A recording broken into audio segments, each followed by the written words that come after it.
I care about my body, so I'm acting on it. Day 63 of walking for an hour around different neighborhoods in the city of Chicago, and today we in South Deering. This community area includes the neighborhoods of Vets Park and Jeffrey Manor. It's the largest community area by landmass, covering 10.9 square miles. This area was originally settled in the 1870s by Irish, English, and Welsh immigrants. That was a little tongue twister right there. Industry was set up along the Calumet River, and many of these immigrants worked at the local steel mills. So the area was initially known as Irondale. And I'm just walking minding my business when I see yet another spider in a huge ass spider web. Now I'm perplexed because it looks like the spider is just hanging in the middle of nowhere. Now I know it's a tree branch right above it, but if I was just walking right there, I wouldn't have thought that a spider would be there. And you see the web come from all the way up there where the tree branch is to down there, and the spider web is just encompassing that entire area. Crazy. In 1903, the area was renamed after Charles Deering. Here we see yet another huge spider web. At this point, the spiders are Chicagoans. They're here to stay. Like this one, and clearly made himself right at home. And I'm not mad because you outdoors, you in your own environment. Charles Deering was an executive at Deering Harvesting Company, which was a huge equipment manufacturer in the area. After 1900, more immigrants from Eastern and Southern Europe arrived. And after World War I, Mexicans began moving in the neighborhood. Gold Metal Flour Company, Illinois Slag, and the Federal Furnace Company also opened up in this neighborhood. Public housing Trumbull homes were constructed in 1938, and Jeffrey Manor was constructed in 1947. Trumbull Park homes were initially segregated until July 1953.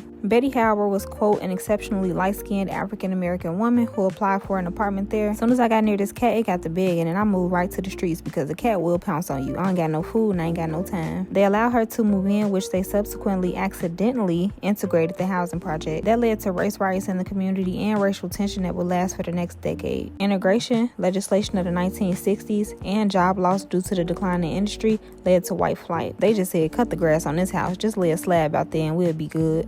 The neighborhood is primarily Black and Latino, with some elderly whites still remaining. Majority of the community area is zoned for natural wetlands, parks, and industrial use, with a small portion of it being residential. I enjoyed this walk, and I'll see y'all on the next one. Bye.